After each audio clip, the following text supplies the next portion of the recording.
Thank you, Chairman. It's a great honor to have an opportunity to give a presentation at this wonderful symposium.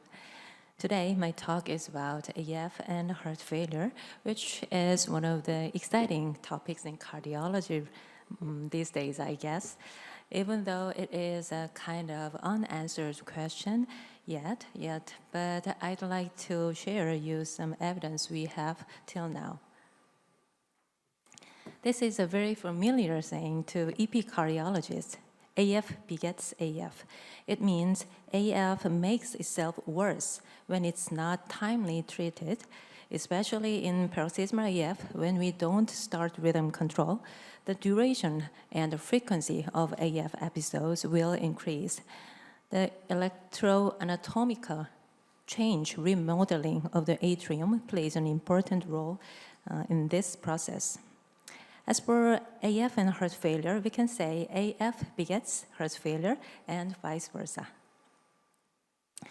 The AF and heart failure share common risk factors such as advanced age, diabetes, hypertension, alcohol intake, obesity, obstructive sleep apnea, and so on. These conditions will trigger the initiation of AF and also let it last longer. The development of heart failure is associated with their risk factors too. And most importantly, AF and heart failure have a very close relationship, making the other worse.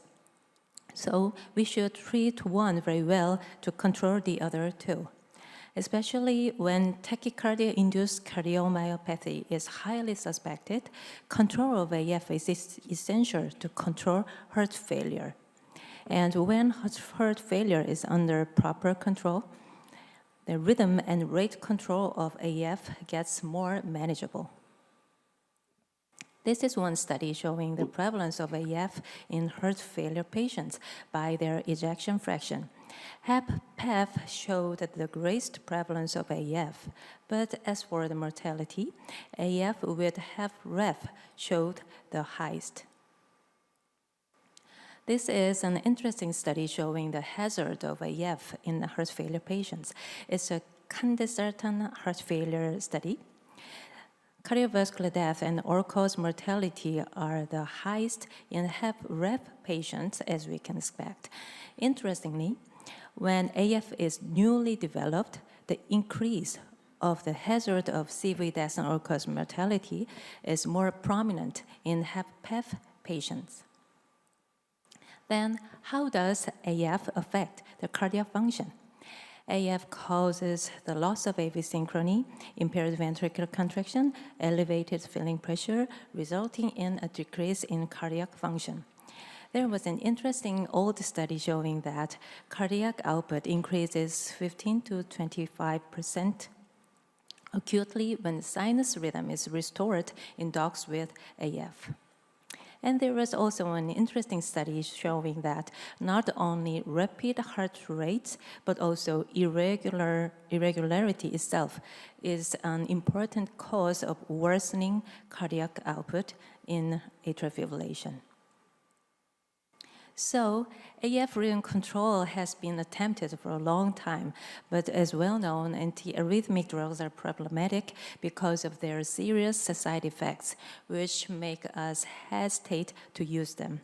In 2002, a famous AFFIRM trial was published. It included more than 4,000 patients with 26% of LV dysfunction. They were randomized to rhythm or rate control. The primary outcome was all-cause mortality. It showed no survivor benefits of rhythm control, which was kind of disappointing. But this study had some limitations, such as high crossover rate, low ablation rate, and the absence of continuous ECG monitoring during follow-up. There were some other studies of pharmacological rhythm control of AF in heart failure patients. CATF and STATS trial compared the effect of imidazole with that of placebo, which showed no survivor benefits. But in the imidazole group, the patients with maintained sinus rhythm showed better survivor than the patients with failed rhythm control. This is another study with rhythm control of AF in heart failure. AF-CHF trial included about 1,300 paroxysmal and persistent AF with severe heart failure. They were randomized to medical rhythm control or rate control, and the results showed no survivor benefits. For these reasons, medical rhythm control was not recommended as an essential treatment for AF in heart failure patients just several years ago. This is a review article published in 2016 in Nature Review Cardiology, suggesting the stepwise approach for the treatment of AF in heart failure patients. In this algorithm, they recommended pharmacological rate control first. When it fails to control symptoms, the next step is pharmacological rhythm control. Ablation is positioned at the last step. Now, let's talk about catheter ablation of AF. 90% of the triggers of paroxysmal AF are located in the PV-LA junction. So, ablation for electrical isolation of pulmonary vein is a very reasonable approach to control AF, especially development of a 3D mapping system and new ablation tools opened a new era of AF treatment. In 2020, an exciting study was published. EAST-FNet-4 trial included more than 2,700 patients with AF. They were first diagnosed paroxysmal or persistent AF, diagnosed in about 1 month before enrollment. The primary endpoint was composite of death, stroke, and hospitalization. This study showed that early rhythm control is better than rate control for heart outcome. As for AF with heart failure, from 2008 to 2017, there were several studies of which endpoints were functional parameters such as ejection fraction, 6-minute walk test, and quality of life instead of mortality. They all showed beneficial effect of catheter ablation compared with medical rate control. This is an RCT comparing catheter ablation with amiodarone in AF with heart failure patients. Their primary endpoint was AF recurrence, which was much better in ablation group, of course. And they also provided all-cause mortality and unplanned hospitalization as the secondary endpoints, which were less in the ablation group, even though the ablation success rate varied by center. At last, the survival benefits of catheter ablation in AF with HFrEF were shown in Kessel AF study published in 2018. It included severe heart failure patients, but candidates for heart transplantation was excluded from this study. Death from any cause and hospitalization of worsening heart failure occurred in 28.5% in ablation group and at 44.6% in medical rate control group during 60 months follow-up. This is survival-free curve. The results show that mortality benefits of catheter ablation with HFrEF.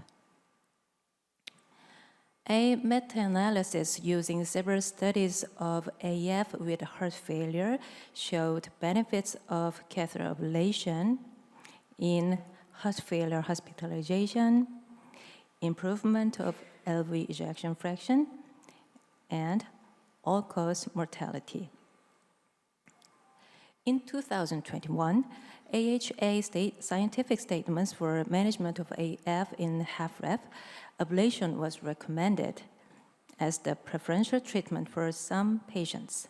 They suggested that the patients who are more likely to benefit from catheter ablation are relatively less severe heart failure patients. Ablation was not recommended for very severe end-stage heart failure patients. But this year, Another important study was published. This randomized controlled trial investigated the effect of catheter ablation with medical therapy alone in end-stage heart failure who were referred for heart transplantation evaluation. Paroxysmal, persistent, and long-standing persistent AF was included, and the median follow-up was 18 months. The primary endpoint was death of any cause, LVAD implantation, and urgent heart transplantation. The results were remarkable. The primary endpoint occurred at 8% in the ablation group and at 30% in the medical treatment group, showing hazard ratio of 0.24. So it seems a little clear that catheter ablation is beneficial for severe HFrEF patients. But still, there are confounding results for heart failure of all range. REFT-AF trial was another study comparing catheter ablation with medical rate control in AF with heart failure with elevated NT-proBNP level. LV ejection fraction more than 45% was in 42% of patients, and the patients with ICD were just 13.7%, which means the patients with relatively mild or moderate heart failure patients were more included.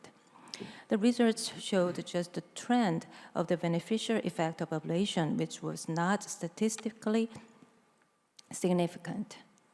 This is the Kaplan-Meier curve of the primary endpoint, and on the right side, we can see a similar trend in subgroups, even in the patients with low ejection fraction. How about HFpEF? We don't have sufficient data on it. An RCT using HFpEF was published this year. This is a small study, but they proved hemodynamic improvement and partial resolution of HFpEF using cardiac catheterization in ablation group than medical treatment group. So, AF ablation in heart failure, when and whom? This question cannot be answered very clearly based on the current evidence. However, I might say rhythm control is important in AF with heart failure. Pharmacological rhythm control is considered not much safe and effective in heart failure patients. Ablation should be considered as the mainstream treatment of AF in heart failure patients. In severe HFrEF patients, catheter ablation showed mortality benefits.